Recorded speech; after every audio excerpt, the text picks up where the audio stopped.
देखा, अग्नि होलिका को नहीं जला सकती, अग्नि होलिका को नहीं जला सकती। जय बजरंगबली। होलिका दहन से जुड़ी एक कथा हमारे समाज में काफी प्रचलित है, जिसके अनुसार हिरण्यकश्यप की बहन होलिका ने अपने भाई के साथ मिलकर प्रहलाद को मारने की कोशिश की थी, लेकिन प्रहलाद के बदले होलिका की ही मौत हो गई।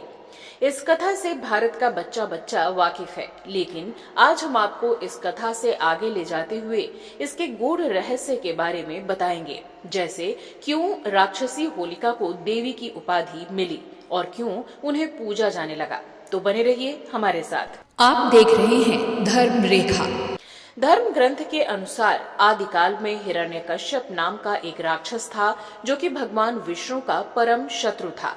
उसका भगवान विष्णु से शत्रुता की वजह श्रीहरि भगवान विष्णु के वाराह अवतार के द्वारा उसके भाई का वध किया जाना था, और उसी का बदला लेने के लिए हिरण्यकश्यप ने घोर तपस्या कर ब्रह्मदेव से दिव्य वरदान प्राप्त किया और अपने राज्य में भगवान विष्णु की पूजा पर प्रतिबंध लगा दी, और वो स्वयं को भगवान कहलाने लगा। भगवान विष्णु का पूजन करने वाले लोगों पर उसका अत्याचार बढ़ने लगा, किंतु खुद हिरण्यकश्यप के पुत्र भक्त प्रहलाद भगवान विष्णु के परम भक्त थे। इस बात की जानकारी जब उनके दुराचारी पिता को चली, तो उसने अपने पुत्र प्रहलाद को मारने के लिए कई प्रयास किए, लेकिन भगवान विष्णु के भक्त होने के कारण भक्त प्रहलाद हर बार बच गए।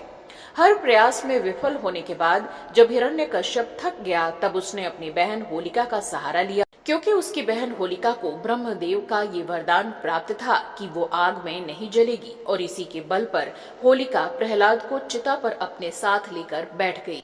परंतु भगवान विष्णु भक्त की भक्ति रंग लाई और प्रहलाद अग्नि में से सुरक्षित बाहर आ गए, पर हिरण्यकश्यप की बहन होलिका अग्नि में जलकर खाक हो गई।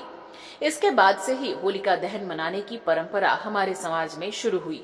अब सवाल ये उठता है कि आखिर होलिका को देवी क्यों माना जाता है? तो इसका उत्तर ये है कि होलिका एक देवी थी, जो कि एक ऋषि द्वारा दिए गए श्राप को भुगत रही थी।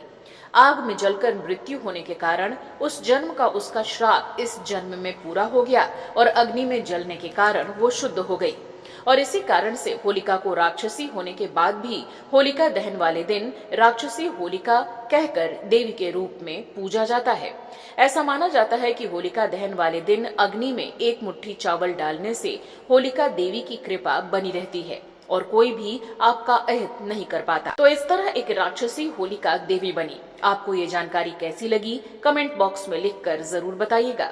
जय बजरंगबली।